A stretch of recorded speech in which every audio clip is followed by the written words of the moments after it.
हमें निकाल दिया है। क्यों? हमारी सौतेली माँ है, उन्होंने हमें निकाल दिया है, तो हम उरई के रहने वाले हैं। तो आपकी माँ सौतेली, आपके पिताजी ने दूसरी भी शादी कर ली। हाँ। और आपकी जो माँ है वो कहाँ चली गई? वो खत्म हो गई है। खत्म हो गई। तो आपके कोई भाई बहन भी हैं? बड़ी बहन है, उनकी शादी हो गई है। तो वो आपकी माँ की बेटी थी, मतलब आपकी सगी बहन थी वो? हाँ। उनकी शादी हो गई। तो आपके पिताजी ने दूसरा विवाह कब कर लिया? तब आप कितने बड़े थे? लगभग 5 साल की थी। तो आपको किस तरह से परेशान करती है सौतेली माँ? उनने बहुत कोशिश की हमें मारने की। हम इंटर तक आंसू, हमने इंटर के पेपर दिए हैं इस साल, मगर हमें मरना नहीं, इसलिए उन लोगों ने बहुत बहुत कोशिश की। कैसे मारने की कोशिश की? कहीं कुछ खाने में जहर मिलाया, कहीं तो जहर मिलाया तो मरना चाहती हैं आप? मगर हमने खाया नहीं। हमें बहुत अच्छा, से लोगों ने उनने देखा है, उनने बताया, इसलिए हमने खाया नहीं। तो हम अच्छा, जहर था भोजन में पर आपने नहीं किया, नहीं। चलिए फिर 25 तारीख को लोगों ने हमें मारा, पीटा। और किसने मारा? मम्मी ने और पापा ने। पापा ने भी मारा। हाँ। फिर उन लोगों ने हमें घर से बाहर निकाल दिया। क्या बोल दिया? बोल रहे थे कि अब हम आपको घर में नहीं रखेंगे, चाहे जहाँ जाओ। फिर आप कहाँ गए? फिर हम उरई आए। उरई में कौन था? उरई से कानपुर से हमें मिली थी। कौन मिली?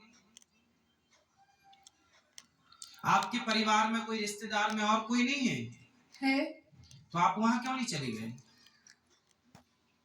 वहाँ सब कोई पहले अपनी बुआ के यहाँ गए थे, तो मम्मी बोल रही थी अगर आप रखोगी तो हम आपके खिलाफ कुछ भी कर सकते हैं। आपकी उम्र कितनी है? लगभग 18 साल। तो बेटा आप अकेले घर से आ गए? हाँ। तो बेटा आप अकेले नहीं आना चाहिए, चलो, लेकिन आपके साथ तो गलत हुआ। आपके माँ बाप ने आपको मारा, सौतेली माँ ने अत्याचार किया, वो सब अपनी जगह अलग विषय है। पर आप आए हो, आपको कोई रास्ते में पकड़ लेता, कुछ आपके साथ गलत होता फिर, इसलिए आपको सावधान भी रहना चाहिए। वैसे आपने अपने, जब आप आए तो आपको रास्ते में कोई दिक्कत तो नहीं हुई? नहीं। पर बेटा फिर भी आपको सेफ रहना चाहिए। जो आपके विशेष जिन पे आपको विश्वास हो, जो आपके परिवार, मौसी नहीं है आपकी, सगी मौसी नहीं, सगे मामा नहीं, नानी नाना है। तो नानी नाना के पास जाते ना बेटा, नानी नाना को बताते सारी समस्या, आप नानी नाना के पास रहते। पढ़ाई लिखाई की है आपने? हाँ। तो नानी नाना के पास रह के थोड़ा पढ़ लेते। कहाँ आपकी नानी को ले आते साथ में?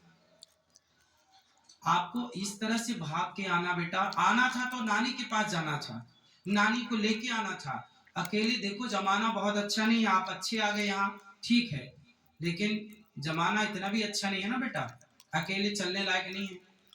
कोई जान जाए कि आप अकेली हो तो आपका पता नहीं किस तरह से लोग, आप किसी के कहने पर कहीं मत चले जाना, ठीक है?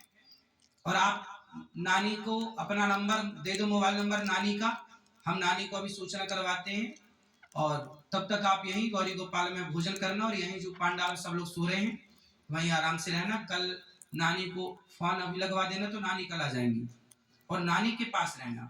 आप मत जाना अपने उन माँ बाप के पास जो आपको प्रताड़ित कर रहे हैं, लेकिन नानी अच्छी है आपकी? नानी ज्यादा वो नहीं है, बूढ़ी है, उनके पास फोन नहीं है कुछ। और नाना नहीं है, खत्म। तो घर में अकेली नानी रहती है। हाँ। फिर उनको कौन खिलाता पिलाता बनाता होता हो, कौन बनाता खिलाता होगा? इतने बस खाना ना बना के खा लेती, बस अकेली रहती। नहीं, जब और बूढ़ी हो जाएंगी तो उनको कौन करेगा सब काम, उनका कौन सहारा है उनका?